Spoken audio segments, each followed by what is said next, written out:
All right, what's up, everybody? This is Chrissy. I have on the phone Josh Dahlen. He is from Creole, and he is so nice. He actually got on from work, so if he has to jet, then he has to jet. Josh actually comes to my house all the time from Creole, and then we hang out, and then he speaks French to all the people. So I thought it'd be awesome to have him on. So welcome, dude. Hello, how are y'all? Thank you. All right. So, Josh, have oh, let me start with the agenda. I saw that there was this dude, and he's an older Cajun gentleman, and he's talking Cajun French about how he makes his hamburgers. And I wanted to share with everyone how I make my hamburgers, which is based off of Larry Superfoods chicken burgers. They are the best thing in the world. Like, we ate them probably twice a week because they're healthy and they're super delicious. And Josh, I know that Creole is like how far from Kaplan? From Kaplan, I know the sign in Oak Grove, which is by Creole, to Abbeville, it's 87 miles. So it's probably about 77 That miles. is a super long time. But I remember you saying that you used to eat these chicken patties. How did you come across the Larry's chicken patties that were 87 miles away? So, we all from like small parish. And so we always went to Pecan Island, and, you would end up in Kaplan, and we Totally. would always make the rounds, from Kaplan all the way back. And so we would go to Larry's, we would get stuff, you would get pulse there Some and some pons, tongue. And some pons. So you would stop. I love. Did you also stop by Mickey's too? Mickey's Drive-In. yes, Oh my yes. God, dude, they got some chicken po' boys, chicken breast po' boys. They have the best like seasoning, and they won't give away their secret. And so I'm out here in Belgium, and I haven't been able to reproduce it. But that is the second place that I stop whenever I go back home. And the other thing is Swear's Grocery, Oh because yeah. Bobby and Dot went years ago. They opened up a truck stop called the Lucky Dollar in Creole, and Bobby and Dot were the chefs there. Oh my God, you And had so Bobby and they, Dot just cooking for you at a little rest well, stop. yeah. So yeah, and their youngest daughter was the same age as me, and so we went to school together, and so that was another connection to Kaplan too. So anyway, That is super cool. I actually always wondered why you went to Kaplan, so that answers all my questions. yes. I have another question. I saw on Facebook that all the kids, like the children, they are using mustard and everything. Like there was this person. I was about to call her a lady. I have no idea. I didn't look at her little close up.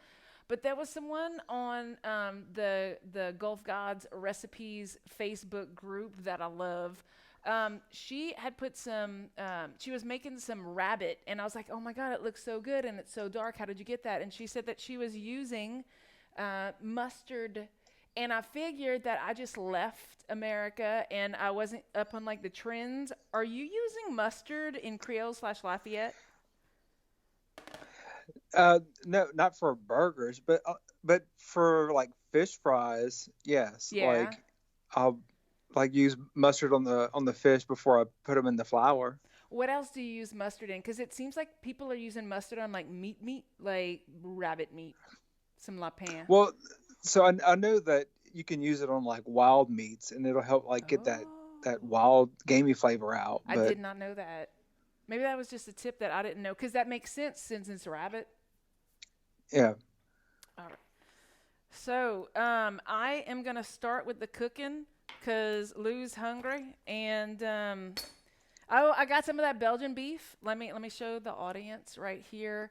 It is super low in fat and is delicious, and so that's what I'm gonna be using. Have you made this Larry's recipe at home by I chance? have not. No. I have not, because it's so easy just to get it from You, s- Larry's. oh, dude, I'm so jealous because let me tell you, like, I'll make it, and I was in a competition once. I mean, a competition. I was living with four people in Los Angeles, and one of them was from Santa Fe. And he was like, I make the awesomest hamburgers ever. And I was like, I'm so sorry. I make the awesomest hamburgers ever because it's based off of this place called Lowry Superfoods. And then we had this cooking competition. He's like, Chrissy, I'm so sorry. I'm just not going to go for your burgers. I can tell mustard is a really weird main ingredient. And then I did it, and guess who everyone, including Adam from Santa Fe, said won the hamburger cooking competition? Let me guess. Yeah, I mean, look, it's not my recipe. It's Larry's, and you can't go wrong with some Larry's. But actually, you can. This segment is called Chrissy Can't Cook because who knows if tonight's hamburgers are going to be delicious. So, Chrissy, let me ask you this. Yes. So I've cooked at your house with some beef before. Yes. And the Belgian beef is very, very lean. Mm-hmm. Are you using any kind of fat? Yes. Or any kind of? I throw in some olive oil from some olive oil. I went away from canola oil a long time ago because I just felt like the Mediterranean diet says that olive oil is better. Yeah. And so I kind of went with that. Absolutely. And so Absolutely. In this, I'm gonna go through my ingredients real quick. I got a ton of mustard. Like this is probably half a pound of it, but I'm not gonna put it all in. Always, of course, some Slap Ya Mama, some onion powder, some garlic powder, some black pepper, and then I'm gonna try, I've never done this before, some Better Than Boullion roasted garlic base. And Ooh. I know. So I love their beef and chicken stuff. Do you use that one? Yeah, so I use the beef, the chicken, the vegetable. Yes. And I use the lobster base. I put the lobster base in with my seafood gumbo, and it gives it a delicious flavor. I still do cook, like can my own seafood stock when I like get some shrimp and I peel them. Totally. But when I run out, I just use the lobster base, and it's really, really good. I had no idea that they made lobster base because I was just like, oh my God, so I get all of my stuff from Amazon since I live over here, and Amazon delivers. And so I had no idea that there's lobster Better Than Bouillon. So now I'm going to have to go and look because that sounds amazing. Because I do the same thing. I keep my shells and then I boil them with all the vegetables and stuff, but if I could just skip that and use some Better Than Bouillon. So this one we just kind of got because it was available on Amazon, and I'm gonna try that. And usually, whenever you make hamburgers at home, do you put in onions? Yes. Okay. So recently I started, I used to do like the raw onions, and it had like a little bit of, I would like do them real teeny. Yes. And they would have like a little crunch to them, Yes. which I still like. But something I started doing with meatballs, and I tried it recently with my hamburgers, is I saute my onions first. Yes. And I let it cool down, and then I add it to my meat. And then it has all that like nice caramel with the crispies. Yes. Yes. Yes. Totally. That's the way that I'm an impatient cook. And I'm looking for a new title, so instead of Chrissy Can't Cook, maybe it'll be the Impatient Cook. Because and Cajun food just takes so long. And I'm just like, skip over that part. I'm literally using, instead, I didn't want to waste a big old onion for like just a little small pound of grind meat. So I'm going with, what's it called? The shallot. Oh, yeah. That's awesome. Yeah, and so I'm going to just use that shallot. Yeah. So, do you ever put in like the green onions in your hamburgers? You know what? I have some. That is such a great idea. Hopefully, it's still in the refrigerator. And let me see if I kept them. Yes, that is actually one of the best ingredients ever. Yeah, because it still gives you that onion flavor without having like that crunch, and it also gives it some good color too. Gosh, you're so right, and I'm so bummed. I think that was like too long ago. That is the perfect replacement, because I was thinking, man, I'm just gonna like make this little petite, but I was kind of worried about the crunch of the shallot, because I'm gonna have to cook that down like real hard, real quick, darn, now I regret it. But and I was kind of hoping whenever I called you that you had cooked this before, because I was hoping you'd be like, oh, Chrissy, that's like 1 cup of mustard. Or one cup is crazy amounts, because I'm just going to do, I had a taunt knit from Kaplan, and I'd be like, taunt knit, how you make your jambalaya? And she's like, you just put a little bit of this and a little bit of that. Put enough. Can you say what your thick Cajun accent? Put a little bit of this, put a little bit of that.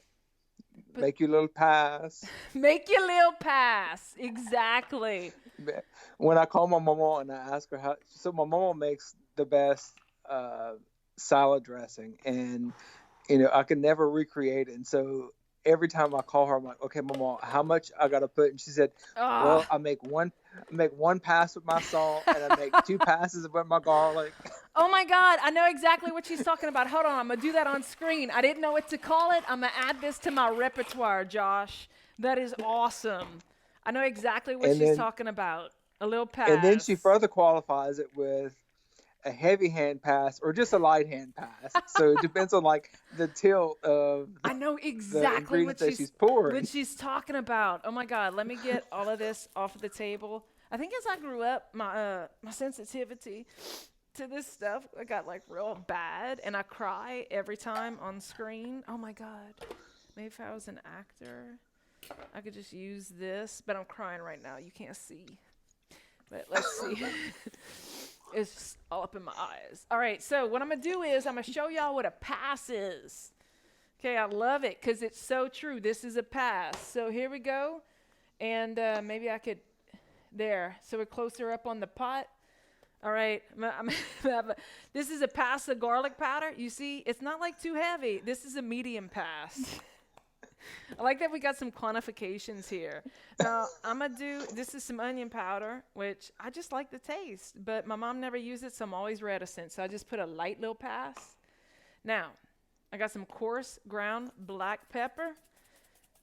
And you could hear it. I'm so sorry. You could probably hear it jiggling. I'm going to put a heavy, heavy pass of that coarse ground black pepper. And then my favorite, hey, you know how everybody has like, oh, I love some Tony's or I love some Slap Ya Mama. Which you like the best? Slap Ya Mama, Yes. but I also like to do my own too. You have your own. Tell me about it. Yeah. Like what, you just like make it from stuff in the stuff? In your cabinet? Well, I just use like the salt, pepper, garlic, paprika, onion powder, all the basic Totally. Cajun seasoning, and of course red pepper.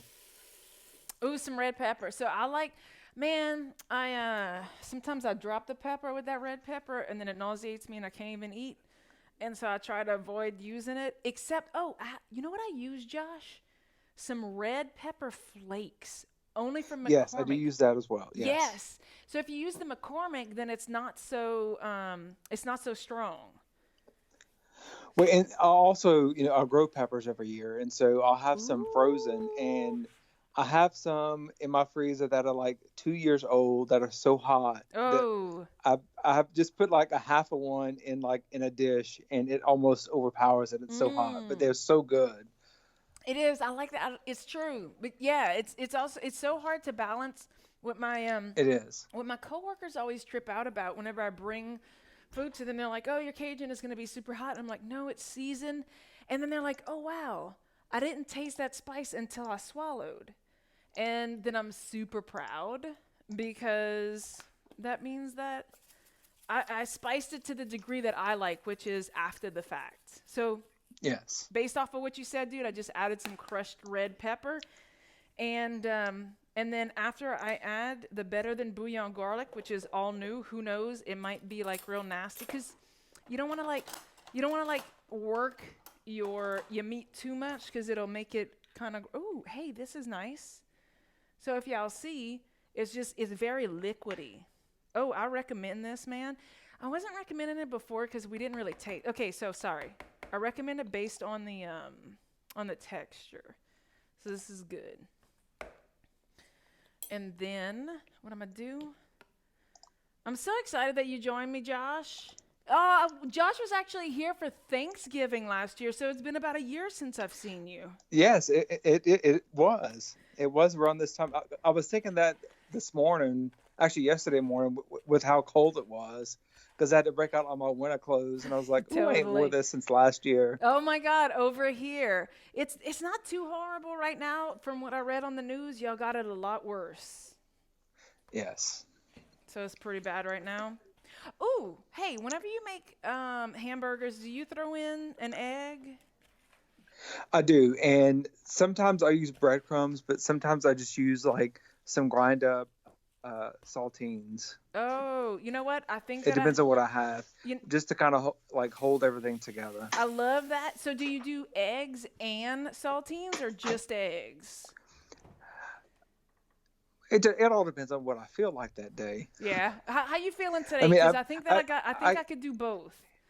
because well, everything is you season and adjust. Mm-hmm. So it's kind of like the same thing. Like add your egg, see how it looks. And if I'm like, oh, I need a little more, then I'll add some saltines, and sometimes I just keep adding stuff. Totally. Oh man, so I don't have the eggs. So it turns out that I don't have eggs and I don't have saltines, but I'll be honest, I only do that when I'm trying to be a proper cook. And so it's going to work out. What I'll just do is add a little bit extra. I'm going to add a little bit extra mustard for some moisture, right? And then just hope that it stays together. Yeah. So how, like, I don't know if you ever do this before, but this is a trick I just learned in the past couple of years. So whenever you cook on your hamburger patties and it turns up into a ball. Yes, that's what I'm doing right So now. so to prevent that, whenever you make your patties, you put your little thumbprint in the middle, So like wait, just a hold little on. So indentation so in the so middle of the explain the patty. ball. Are your patties too round? Because I'll take mine, put them in a ball, and then I'll squish them down. Yeah, and after you squish it down, you press your thumb into the middle of it, All like it right. make a little indentation, Mm-hmm. and then you start cooking it, and it keeps it from shriveling up, like shrinking Ooh. up, Oh, and from turn into a ball. shriveling. Awesome. You know what? I'll try that right now. So for this video, I'm only gonna be making the patties because I honestly don't even I don't even have any bread, much less Evangeline made bread, and I don't have any cheese because we're a boring household. And on the weekdays, on the weekends is whenever I could eat my rice dressing and potato salad for like breakfast, lunch, and dinner. But on the weekdays, dude, I literally did. And then I brought it to work and I had this 3-step process. I'm like, here's how to eat rice dressing, dirty rice, and potato salad like a Cajun. And I was like, warm up your rice, throw your potato salad on top, and eat. It took like 4 hours for my potato salad and rice dressing to run out. And I went around and I badgered people. I'm like, what are you scared of? And they're like, it's not lunch yet, Chrissy. It's 9 a.m. and nobody wants to eat meat. And I was like, Cajuns want to eat meat at 9 a.m. So you can have that for breakfast. I had that for breakfast. Oh my God, I totally had that for breakfast. I had it twice by the time I gave it to them. All right. Well, that's okay because I had grind meat and carrots for breakfast Grind. yesterday. So What you said? You had some grind meat and Karen Crow? carrots, Oh, that's what you had for breakfast. yes, I love it. Wait, so do you put that on some eggs, or you just eat grind meat and carrots? it was just grind meat and carrots. That's it. So wait, so is this? I mean, because I'm shocked as a Kaplanite, I never ate this. Is this something that was common in Creole?